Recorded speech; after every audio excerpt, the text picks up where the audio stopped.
Партиски игри го кочат стартот на адхок комисијата за серијата несреќи во последните неколку години во кои загинаа 139 луѓе. Ниту СДСМ, ниту ВМРО-ДПМН немаат предложено своји членови во ова собраниско тело кое треба да ги истражи околностите во кои се случија двете автобуски несреќи во Ласкарци и Бугарија, како и пожарите во Кочани и модуларната болница во Тетово. Од СДСМ велат дека ќе дадат своји предлози и покрај тоа што сметаат дека спикерот Гаши е тој што треба да го иницира стартот на комисијата. Ние ќе поднесеме, па согласно тоа како Гаши го толкува деловникот, очигледно е како му одговара. Еднаш на еден начин, кога треба да поминат кредити и задолжувања милионски на државата, тогаш закажува.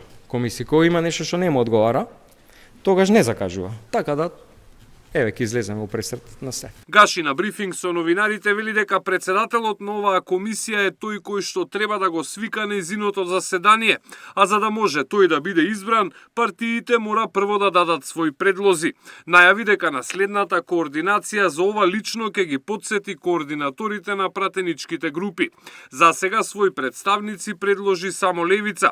ВМРО-ДПМН е без предлози, иако и оттаму најавуваат дека ќе го сторат тоа.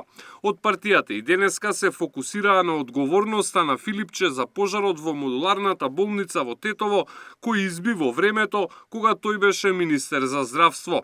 Трагедијата во модуларната болница во Тетово, во која згаснаа 14 животи, можела да биде спречена ако Филипче бил чесен и доколку не го интересирале провизии, анекси и тендери. Трагедијата би била спречена доколку Филипче имал подготвено елаборат за електрична енергија, но и доколку техничката спецификација била како што треба. А истата ја прави одговорно лице назначено токму од Венко Филипче по негова насока, каде што подоцна се констатира дека не е во согласност со ниту еден стандард за изградба на објекти од областа на здравството. Не се почитувале законот за градење и законот за здравствена дејност. Филипче ги отфрли обвинувањата за кои рече дека се плод на црна кампања, која според него има за цел да дефокусира од клучните проблеми. Ето, тоа е концепт.